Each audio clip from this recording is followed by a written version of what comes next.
本日は MIDI コントロールで Windows の限界突破、ボメ MIDI トランスレータープロをご紹介いたします。Windows は MIDI の扱い、MIDI コントロールの扱いがあまり得意じゃないというふうに私は認識しているんですけど、皆さんいかがでしょうか。なんか聞きところによると Mac は結構その MIDI デバイス同士の管理が OS レベルできちんと配慮されているというふうに聞いたことがありますけども、残念ながら Windows 環境では OS レベルでは、あまり配慮されていないのかなというふうに感じております。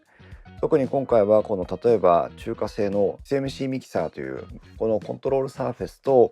Zoom の L6Max ライブトラック L6Max を接続をしてMIDI 操作で L6Max 上のフェーダーノブやパラメータの設定を変えようとしたり、あるいはこのストリームデックプラス、こちらも左手デバイスとして有名ですが、こういったコントローラーによるデバイス操作をしたりということを自分が思い通りにやりたいというふうに思うと不便さがあるわけですね。それを解決していこうという形です。SMC ミキサー、そしてストリームデックプラスを使って Zoom ライブトラック L6Max の MIDI 操作を実現するというテーマを使ってボメ MIDI トランスレータープロというソフトウェアのことをご紹介をしていきます。ここで自己紹介をさせてください。私は電気屋ウォーカーというポッドキャスト番組、そして YouTube チャンネル、インストチャンネルを配信しているコーヒーと言います。よろしくお願いします。いつもこういった機材の紹介とか、VR チャットの、アバター軽量化、Unity を使ってのアバターの軽量化の解説動画なんかを最近は出したりしております。あとそうそう、旅するポッドトラック P4 Next という企画をやっておりまして、ポッドキャスターさんや音声配信者さんに Zoom が出しました AI ノイズリダクションがついている小型のポッドキャスター向け音声配信者向けレコーダーポッドトラック P4 Next を無料でお貸し出しをして実際使っていただいて番組で配信をしていただいて、どれぐらい配信環境配信クオリティが上がるのかなということをみんなで楽しみながら検証しましょうねというイベントになっております。ぜひこちらも、収録現在まだ応募を受け付けておりますので、気長に半年ぐらいやっていきたいなと思っているので、ご興味がありましたら条件などよく読んでいただいてご応募いただければと思います。Windows での MIDI コントロールというのはとても不便でして、なんかそれを全て語り尽くすことはできないんですけども、あくまで私が認識をしているレベルということになると、まずは Windows 上での MIDI コントローラーと DAW などのソフトウェアとか、コントローラーと、ミキサーなどのデバイスとか、MIDI コントロールでお互いを操作し合うことができる装置をつなごうと思うと、Windows 上では基本的には1対1の接続になるという印象を持っています。なので、最初、あれなんか動かないな、どうしてかな、さっきうまくいったのになとか思っていろいろ試行錯誤をしていたらば、ストリームデックプラスで L6Max をコントロールしていた時の状態から SMC ミキサーで新しい設定をしようと思った時に使い始めると、2つのデバイスは正しく Windows に接続されているにもかかわらず、ストリームデックプラスと L6Max のコミュニケーションが始まってしまったがために SMC ミキサーは割り込めないっていう状況が発生するんですね。多分当たり前にこういう状況になると思うんですけども、そういったことにちょっと何とも表現しきれないモヤモヤを感じておりました。それからですね、自ら通信を行う MIDI ポートを選択するということができるソフトウェアやデバイスと、自らは MIDI ポートを持っていて信号を出したり受け取ったりするのはここを使いますよという自分の、えー専用の MIDI ポートを持っているデバイスやソフトウェアという2つに分かれているのかなというふうに考えてまして、例えば SMC ミキサーはSMC ミキサー固有の MIDI ポートインアウトを持っています。L6Max も L6Max 固有の MIDI ポートインアウトを持っているんです。これは、SMC ミキサーの設定変更や L6Max の設定変更で変えることはできません。一方でストリームデックプラスソフトウェアで設定をするその MIDI コントロールを設定していくものについては、どの MIDI ポートを使いますかということを選択をする側です。それから DAW ですね。私はキューベースを使ってますけども、DAW も基本的にはこのミディポートを使いますっていう選択をする側です。ですから大きく分けると、固有のミディポートを持っているデバイスとかソフトウェアと、選択をすることでミディを使っていくソフトウェアやデバイスが存在するという認識に私の中ではなっています。ストリームデックプラスから L6Max を操作しようというふうに思えば、ストリームデックの設定の中で L6Max のポートに信号を送りますよ。L6Max のポートから信号を受け取りますよっていう設定ができるので、大したハードルもなく設定することができます。一方で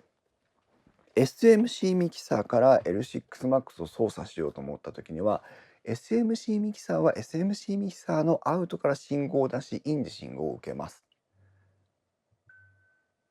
L6Max は L6Max のポートのインで信号を受け取りアウトで信号を送り出しますというお互いにそのポートを指定しているわけです。変更ができないポートを持っています。するとどうなるかというと、いや、うちはここから出すだけですから、うちはここで受け取るだけですからっていう状況になって、SMC ミキサーから L6Max を操作することができないという状況になります。これからは最初に私が直面した課題。これで、どうやって解決していこうかなと思って検証してたんですが、一番最初に触れたソフトウェアは LoopMidi という無料で使えるソフトウェアです。ループミディとの出会いは定かではないんですが、何か別なコントロールをしようと思った時にループミディを使うといいよっていう記事か何かを見て一生懸命設定した記憶があります。ループミディと今日ご紹介するボメミディトランスレータープロはやっていることが全然違うので、そこもご説明していきましょう。ループミディというのは Windows 上に仮想のミディ信号の通り道を作るようなイメージを持っていただけると誤解は少ないのかなと思っています。バーチャルポートと呼ばれるバーチャルミディポートと呼ばれるものを作るんですけども、ただ単に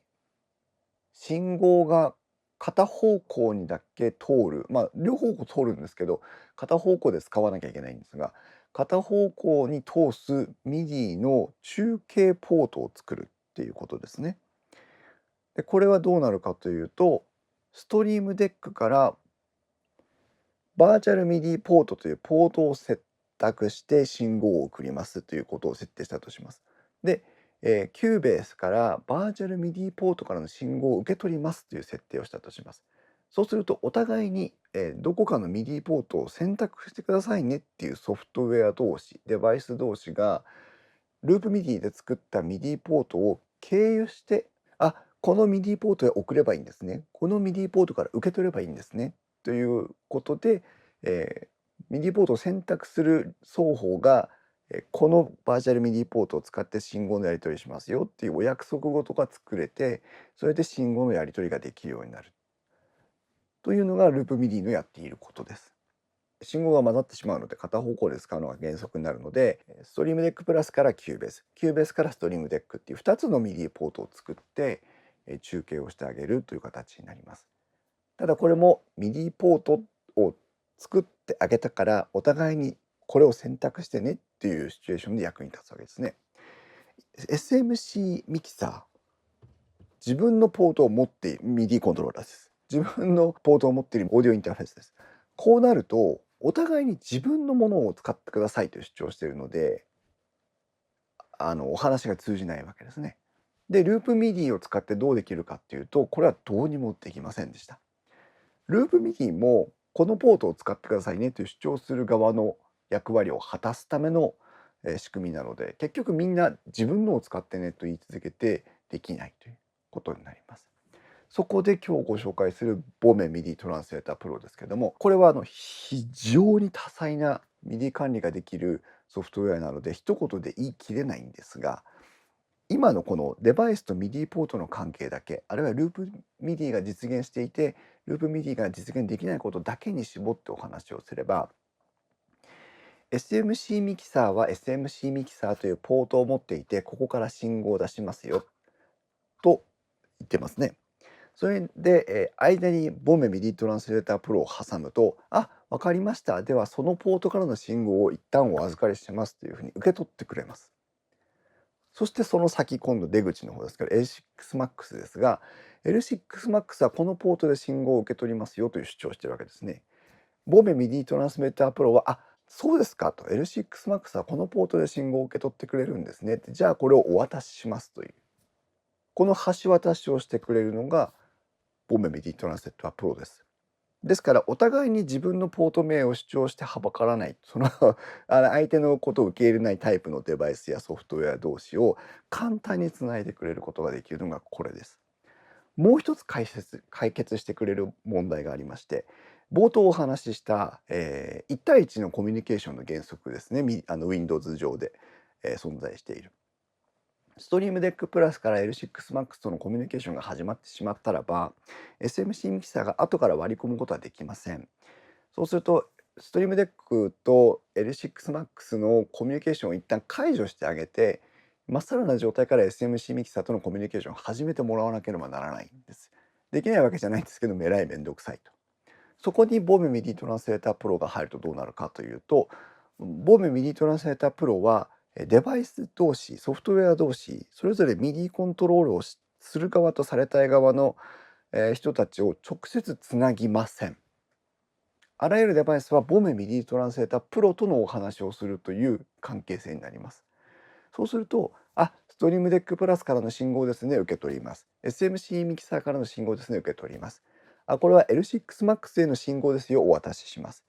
これはキューベースへの信号ですよ、お渡ししますということが、ボメミディトランスレータープロをハブに持つことによって、自在に実現するという、これも特徴の一つです。これができるようになると何がいいかというと、ストリームデックプラスから SMC ミキサーから同時に L6MAX をコントロールしたり、あるいはストリームデックプラスから L6MAX とキューベースを操作したり、こんなシチュエーションがあるかどうかわかんないですけど、そういうことが柔軟にできるようになります。これが一つの大きな機能ですね。もしかしたら Mac ではもう実現されているかもしれない、そういう柔軟な、OS と、MIDI 関係の信号やり取りができるデバイスやソフトウェア、サービスなどとのコミュニケーションを、実現してくれるのがボメ MIDI トランスレータープロです。前置きがとても長いですね。ここまでで一つのメリットを見出していただけたかと思います。他にもボメ MIDI トランスレータープロは全ての MIDI デバイス、全ての MIDI 信号のハブとして活躍するわけなんですけども、トランスレーターという言葉がついているように、MIDI 信号の翻訳変換が可能になります。何を言ってるのかというと、特定の MIDI 信号を受け取った時にはこのような MIDI 信号に変換をしてこちらのソフトウェアには送りますとか、特定の MIDI 信号を受け取った時には、こっちにはこう、こっちにはこういうふうにしますっていうことをできたりとか、場合によっては MIDI コントロールの信号を受け取った時にマウス操作をします、キーボード操作をします、ショートカット入力をします、テキスト文字入力をしますみたいなことまでこなしてくれるという。なので MIDI 信号、MIDI デバイスで何かできたらいいなというふうに思っていることが大きく実現する可能性があるポテンシャルを持ったソフトウェアになっています。はい、ここまでね、お分かりいただけましたでしょうか。じゃあちょっとデモンストレーションというか、実際にどんな風に操作をしているのかっていうのを見ていきたいわけなんですけども、はい、今これは、SMC ミキサーが Bluetooth でパソコンに接続されている状態です。で、こちらストリームデックプラスは USB-C で接続されている状態です。そして L6MAX は USB-C でパソコンに接続されている状態です。この状態にあります。で、例えば、レベルの表示がなってますけども、はい。今このフェーダー操作で、こちらストリームデックプラスの今ここにインプット1のボリュームが表示されるようになってるんですが、ボリューム表示が0から100まで、表示されるのが分かるかと思います。同時に L6MAX の、ロータリーエンコーダーの周囲に配置されている LED によるボリューム表示も切り替わっているのが分かると思います。ね、これ物理フェーダーで L6Max をコントロールすることができるようになっているので、こうやってですね、それぞれの音量を調整してあげることができるということになります。で、当然ストリームデックからも同時に信号を受け付けてますので、残念ながらモータライズドフェーダーとかではないのでこっちは動きませんけども、ストリームデックと L6Max の音量調整もリンクしていることがお分かりいただけると思います。ボタン操作で指定値に変更することもできるわけですね。そしてまた追従して割り込んであげることもできるということになります。これが一つですね。同時に例えば、何がいいかな。サブミックスの調整を見ましょうと。サブミックスに変更しました。サブミックス今全部このような状態になってますけども、サブミックスをこっちだ。サブミックスをこれで変更してあげることができます。SMC ミキサーの中にSMC ミキサーの上についている、ボタンに独自の機能を割り当ててまして、ここを押すとレベル、ここを押すとサブミックスのボリュームが調整できるように設定してあるんです。なので今サブミックス全部ガンガンにしようと思ったらこうですね。で、一回レベルに切り替えます。レベルに切り替えておいて、まだこちらサブミックスコントロールのままです。サブミックスの値を変更してあげて、またサブミックス戻すと当然ですけども変更が反映された状態で表示が出ます。これは表示が切り替わった時に反映されるんじゃなくて、もう常に触られています。EFX、リバーブとかですね、EFX に切り替えました。EFX に切り替えて、このように変えると、今サブミックス表示ですから表示は切り替わりません。仮に例えば1234をマックスにしておいて、で EFX 見に行くと、はい、こんな感じで EFX の調整ができるようになっています。ね、ここ EFX が割り当てられてるんですけども、こちらからも調整ができるようになっているという。こっち反映されてない。設定ミスですね。これが EFX。こうですね。で、レベルに戻しますけども、レベルに戻して何かをこう触っておけば、レベルの表示にした時に当然レベルは反映されているという状態になります。こうやって、SMC ミキサー一つによってスイッチ切り替えでファンクション切り替えながら L6Max 上のミディコントロールを操作できるということになりますね。例えば M と C とここに書いてますけども、M はミュートの M ですね。はい、これで今ミュートランプがついたり消えたりしてますけども、こっちからミュートの操作ができるようになってます。ランプもつきますね。これはちょっと信号のやり取りの関係で最初の1回は、反映されないんですけど、そこも追い込みかなと思ってるんで、でもこういうふうに使えるよっていうことは見てわかるかなと思います。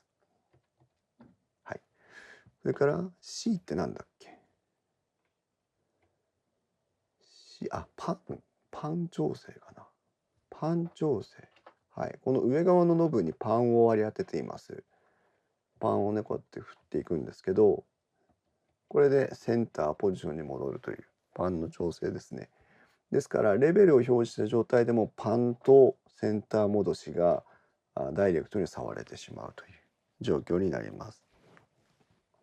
あと何設定してたかな、EFX タイプ、ここです。これを実はここで切り替えることができます。そんなことするかなとは思うんですけど、できるので一応デモンストレーションですけども、リバーブとかの効果をここで切り替えることができます。あとこれこれサウンドパッドサウンドパッド1234、これ光ってますね。光ってますね。はい。サウンドパッド1234の再生停止をここで切り替えることができます。すごくないですかこれ。しかもBluetooth ですからね。業務で使う時に Bluetooth 接続でやるというのはちょっと不安がありますけども、有線でもつなげられるので、こんな操作が自在にできるようになるのがボメ MIDI トランスレータープロのメリットになります。では実際にここからはソフトウェアを触りながらですね、どんな風な設定になっていくのかっていうのを見ていきたいと思います。はい、もうここに散々設定済みのものがあります。ボメミディトランスレータープロの、基本的な操作画面になってます。画面構成を簡単にご説明しますと、左側には、えプリセット、設定値を持つグループだと思ってください。そして真ん中にはそのトランスレーターの部分ですね。その設定をどういうふうにしていくのかっていう、ことのアイテム画面。で、右側にはそのパラメーターの表示、様々なものがあります。で、下側はいくつかのウィンドウが表示されるんですが、イベントモニターっていうのは、それぞれどんなイベントが発生しているのかっていうことが確認できるものです。これで今ここ MIDI in が発生していて、MIDI out に発生しているよという表示が見えます。それからエラーズというのは何か接続されているデバイスやトランスレーター上でのエラーが発生した場合に、表示されるウィンドウです。で他にも、よいしょ。MIDI 信号のインアウト、そして変換結果をダイレクトにモニタリングできるログのウィンドウが表示されています。それから、ここですね、MIDI ルーターというふうに書かれてますけども、それぞれ MIDI のポート、イン側とアウト側とあるんですが、それぞれがどんなふうに接続するか、ものが表示されます。すべての使い方を説明できないので、あくまでも今回この SMC ミキサーを使って L6Max を自在に操作をするということをテーマに説明をしていきますので、その点ご容赦ください。まずやったことは何かと言いますと、こちらですね。Bluetooth L6Max レベルという、グループを作りまして、グループというか、プリセットというね、そのグループを作りました。でそこに対してインプット1から8というトランスレーター、その変換指示を登録してきました。どういうものか見ていきましょう。とても慣れてくると分かりやすいんですけども、上から下に流れていきます。インプット1という名前のトランスレーターですが、これは何かと言われると、一番最初トランスレーターオプションズというふうに書いてますが、名前はインプット1という名前を設定してますよと書いています。そしてアクティブというふうにありますが、これはトランスレーター自体を有効か無効化することが自在にできるようになってまして、今アクティブになってますよということがあります。Stop Processing After Excusing this Translator とありますが、このトランスレーターを実行したら動作を止めてくださいみたいなことなんですけども、基本的には、アンチェック、チェックをせずに使っていくことがほとんどです。で、インカミング、ルールズ、アウトゴーイングという3つのセクションになります。インカミングというのは、MIDI 信号が入ってくるところを指しますけども、ここでは、MIDI メッセージを受け取るという指示がされてるんですが、他にもいっぱいありまして、それぞれその使いこなしの技があって、それはマニュアルに詳細に記載されていますので、そちらをご覧いただきたいんですが、基本的に今回の場合はこの MIDI メッセージ、その MIDI デバイスからの信号を受け取って動作をするという形になります。で、その MIDI メッセージは何ですかというと、これまたいっぱいあります。ノートオンオフ、コントロールチェンジとかピッチベントとプログラムチェンジとかいろんな設定、MIDI を詳しい方なら見たことがあるだろう、様々な要素があります。キャプチャー MIDI というモードがありまして、こちらのチェックボックスをオンにしていただけると、こんな感じですね。その時に操作された MIDI 信号がキャプチャーされます。なので今このフェーダーは、コントロールチェンジチャンネル1番で、チャンネルコントロールナンバー40というものの、バリューの変更が行われてますよっていうのが、目視できるようになります。それをクリックすると、ここの今設定が変わったんですけども、この後の設定が変更できるようになりますので、このキャプチャーミディモードというのは大変便利です。使わないときはオフにしておきましょう。で、具体的にいくとチャンネルナンバーですね。何番の信号を受け取りますかという設定になっています。これは具体的に番号を指定するほかに Any チャンネルといってどのチャンネルからの信号でも受け取りますよという設定もできます。そして次の CC ですけども、MIDI には、1つチャンネルごとにその何番という数字が割り当てられていて、その番号はどういう意味合いを持ってますよというのが定義されていたりして使うわけですが、コントロールについて言えば基本的には自由に空いてる番号を選んで使うことができるということになりますね。ここも0から127番までの間の40番を今これ選択をして、ここは40番でやり取りしてますよってことなので40番にやっています。同じく NECC どの番号からの信号でも受け取りますよとか、そういったこともできるようになってます。バリューズは今115というバリューで受け取りなさいと言ってますけども、これはフェーダーを動かした時の115、0から127分の115の時だけ信号を受け取りますという設定になってしまいます。通常は any バリュー、どの信号でも受け止めるということが多いかなと思います。で、チャンネルにも CC にもバリューにもこのセットバリアブル to っていうのがありますが、これは何かと言いますと、入力された信号をそのまま特定の変数に格納してくださいという機能になってまして、この信号から受け取ったバリューは例えばですけど x という変数に保存をします。そうするとこの x を次出力をするときに、あるいは変換をするときに x に入れられた値をもとにどうかしなさいっていうことが設定できたりするというとても高度なものなんですけども、そういうものが設定できたりもできます。これが、インカミング側ですね。はいはい、そして、最後のポイントですけども、セレクトミディポーツというところがありまして、デフォルトではプロジェクトプリセットデフォルトポーツというものが選択されていますが、私はこれはスペシフィックポーツ、特定のポートというものを選択することをお勧めしています。好みですけど、私は特定のポートを設定しています。皆さんここでこれをご覧いただきたいんですけども、特定のポートって何っていうと、今ね、こんだけミディポートが存在してるんです。上から見ていきますと、ボメミディトランスレーター1バーチャルインっていうのが123とありますけども、これはボメミディトランスレーターの機能として提供している仮想のミディポートです。説明は後ほど。DAW to Mackie、DAW to Stream Deck、DAW Track to Stream Deck、これは実はループミディで設定した仮想の経路のことです。特に説明はしません。で、ここですね、from SMC というふうに書いてますが、SMC ミキサー BT というポートから受け取った信号をここのインカミングで処理しなさいという設定にしています。SMC ミキサー BT というのはこの SMC ミキサーのことです。こいつの持ってるポートのことですね。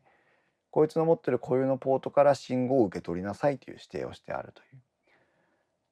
これがインカミングのスペシフィックポートで選択しているところです。これで信号を受け取る準備が整ったということになります。ルールのところなんですけども、ルールはさまざまな変換作業をすることができるところでして、最初の工程、このミディコントロールの信号をそのまま他のデバイスに流すよっていう時には、特に設定する必要ないと思います。後ほどご説明しましょう。アウトゴーイング。アウトゴーイングは、では受け取った信号をボメミディトランスレータープロがハブになって他のデバイスに送っていきます。その時の見た目、その時の挙動のことを設定しています。今回はミディ信号で受け取ってミディ信号で出していくことになりますから、ミディメッセージという選択、コントロールチェンジという選択になりますね。まさにこの通り。実はここでもキャプチャーミディというのがありまして、ここは何かというと、操作したい側のデバイスを操作するとミディ信号が判明する場合があります。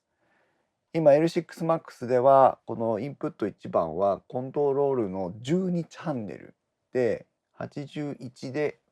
バリューの値を受け取ってますよということです。ですからチャンネル12番の CC81 にバリューを送るとその値に変更されるというのがわかるわけですね。これがいいやってことで選択をしておきます。説明は同じですね。チャンネルナンバーの設定、CC の設定、そしてバリューの設定になります。ここでは今バリューが OO というような形になってますね。これが変数です。一旦正規のものに視点を戻しますと、インカミングではバリューを OO というもので受け取ってくださいというふうに設定をしてました。これをアウトゴーイングの時に OO という値を設定してくださいというふうに流しているわけですね。これで信号の受け渡し、信号じゃない、バリューの受け渡し、その送り出す値の受け渡しを行っています。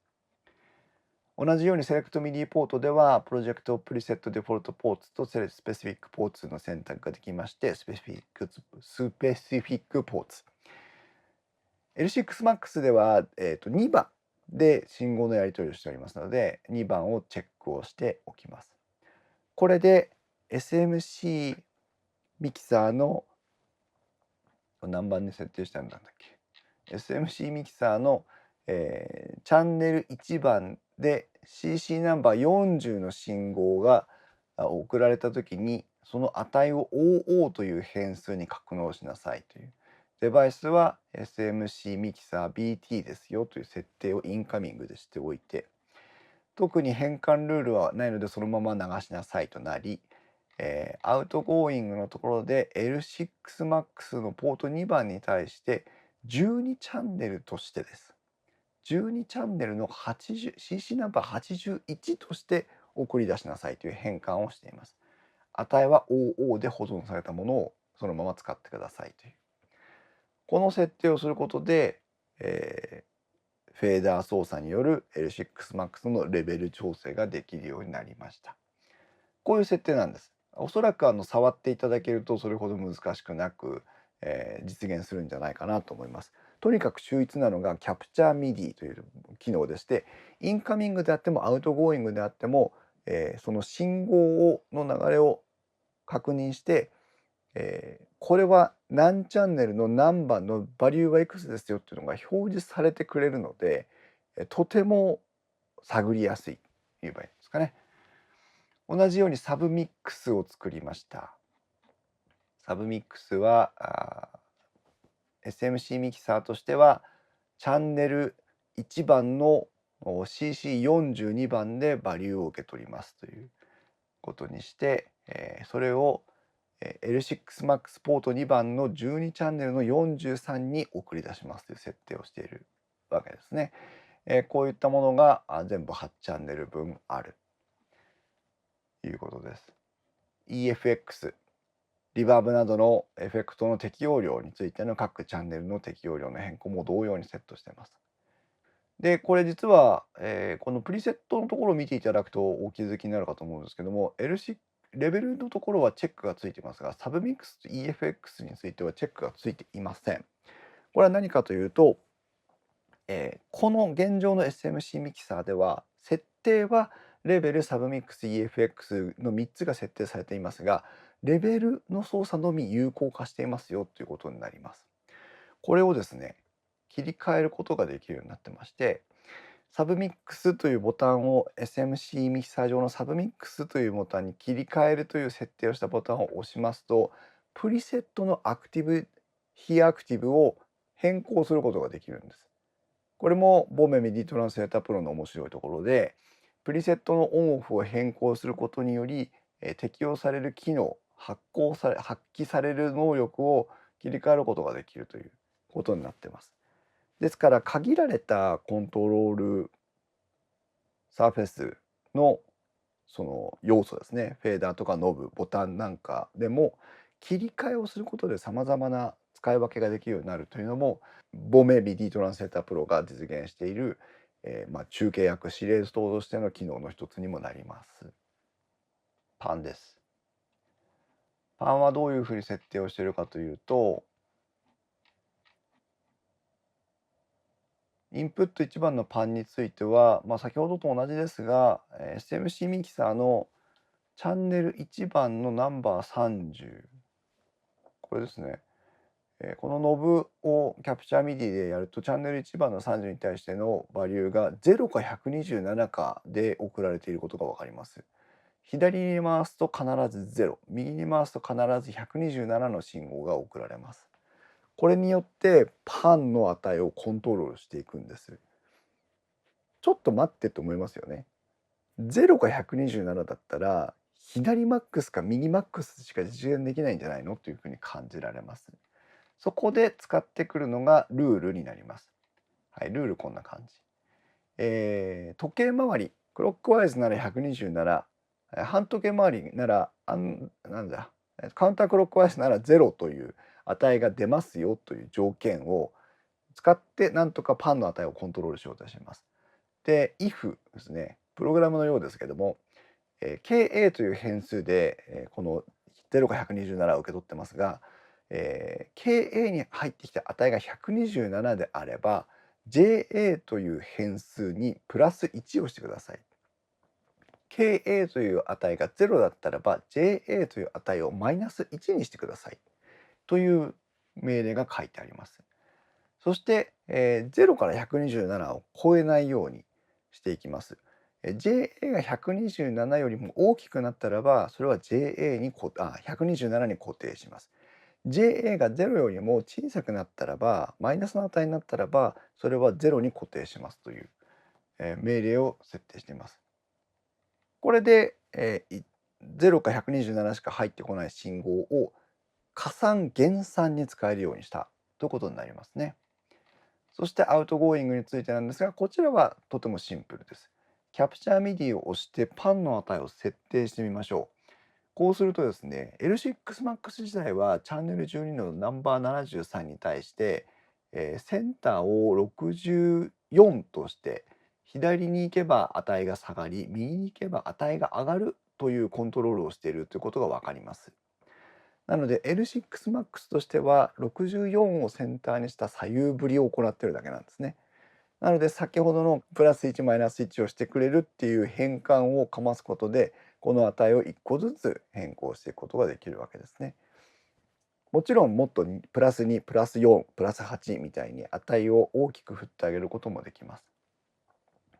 これを使うことによってこの SMC ミキサー上のコントローラーとしては0か127しか出さないというだけの、ノブを L6MAX 上のセンターを中心にした値を指定してあげるというものに変換できる。これがボメミディトランスレータープロの醍醐味です。で、実はこれだけをやっていると、パソコンを起動して電源を起動して使い始めましょうね。さあ SMC ミキサーをセットしますよってプッて触ると0にドーンと1回触れるんです。なぜかというと起動した時に SMC ミキサー上のこのノブがセンターという値にないからなんですね。で、それをどう解決するかというと、実はボメミニトランスレータープロはとても面白くて、初期値の設定みたいなことを走らせることができるんですね。インカミングのところ、ミディメッセージを受け取りますよって設定を先ほどしましたが、ここプロジェクトというきっかけ、トリガーを使った、プログラムの実行が実現できるようになってます。プロジェクトを選択していただくと、プロジェクトファイル is opened、プロジェクトのファイルが開いた場合っていう、選択肢を選択することができます。ここではプロジェクトファイル is opened というきっかけ、トリガーを使って、JA から JH まで使ってるんですが、このパンの値のセンター値をプロジェクトが起動したらまず設定してしまおうという動作をしています。すべて64センターの値にセットをして、アウトゴーイングはノンしませんよということ。すると、プロジェクトが開くたびにパンの値をセンターにセットするというコードが走るようになります。そんなことも設定できるのが、このボーメンミディトランスレータープロの面白いところです。このボーメンミディトランスレータープロを使うと、Windows 環境でのさまざまな MIDI コントローラーの接続がもうとても便利になるという、ことになります。いかがでしたでしょうか。残念ながら英語版のみというか英語表記だけですけど、おそらくそれほど理解に苦しむことはないのかなと思います。で、ここで注意点というか、とても一番大きなハードルになってくると思うんですけども、価格の問題です。ボメミディトランスレータープロは優勝のものなんですけども、ですね、お値段は、59ユーロ、約70ドルという金額になってます。今めちゃくちゃ円安ですから、70ドルっていくらぐらいびっくりする金額になります。なのでその投資をするかどうかっていうことが一番のハードルになるかなと思います。ただ私、買ってみて思いましたけども、これ実は SMC ミキサーが4000円から5000円ぐらいでアリエックで買える、日本のメルカリとかでも売ってんのかなですけど、5000円としましょう。5000円で買えるコントローラーとかその他MIDIが取り扱えるデバイスをコントロールできて、でそれがその Windows ではどうしても解決しがたいいろんな課題を解決してくれるものだとしたら、十分それはコスト的にトータルコストとしては回収できるんじゃないかなと思って私は買いました。で、安い投資ではなかったですけど、買って満足かと言われればとても満足です。ただいきなりその判断をするのってとても難しいと思うんですけども、ここで朗報です。このボメミディトランスレータープロは、トライアル版というものがありまして、トライアル版は、無料で使うことができます。永遠に。特に期間の制限はありません。1年でも2年でも無料版で使い続けることができます。機能制限もありません。何もありません。無料で使えるんです。たった1点だけ。20分ごとに1回、ソフトウェアが終了します。ということがあります。だから最初私買うまでの間にほぼ全部の設定を終わしたんですよ。こうやってできるんだ、こうやってできるんだって面白いなと思いながらやってたら全部の設定ができちゃったんですよね。なので、まず一旦無料版トライアル版をダウンロードして使ってみることで自分の環境でどんな風に課題が解決するのかを確認してもらってから購入を判断するんでいいのかなと思いますね。全然いいと思います。で、注意点としては20分に1回ごとに終了しますよっていうウィンドウが出てきて終了するんですけど、終了する前に保存をしておかないと設定したプリセットやトランスレーターがもう当然保存されてないのでダメになっちゃいますから、無料版で使うトライアル版で使ってる間はこまめなセーブを忘れないというそれだけが大事です。でもそれさえ忘れなければもう全機能使えるので何も問題ないです。仮に音楽制作とかしている人でも20分に1回クローズするっていうことさえ許容できればずっとタダで使えるし、ですぐ起動できるのでまた。で3回4回やってみて、もうこんな便利なのに途中で閉じるの嫌だなって思った時に買えばいいということになっております。はい。ボメミディトランスレータープロの魅力のちょっとだけをお伝えしたわけなんですけども、ご理解いただけたでしょうか。いろんな操作ができるようになりますし、ループミディとかではどうしても解決できない課題の解決にもなりますし、こういった普段今まで使えなかったもしミディコントローラーをお持ちでしたら、この資産を生かすための、中継役にもなってくれますし、同時に複数のミディコントローラーで同時に複数のミディコントロールを受けるデバイスやソフトウェアをコントロールすることもできるようになりますから、人によってはメリットが多いのかなというふうに考えていますので、是非参考にご覧になってみてください。ボメミディトランスレータープロに関する質問があればいつでもコメント欄にお寄せください。またこの L6Max とかね SMC ミキサーとかその他のデバイスで、こんな風にコントロールしてみたよとかって事例があったらワクワクして見に行きますので、ぜひ教えてください。以上、リストチャンネルコーヒーでした。ありがとうございました。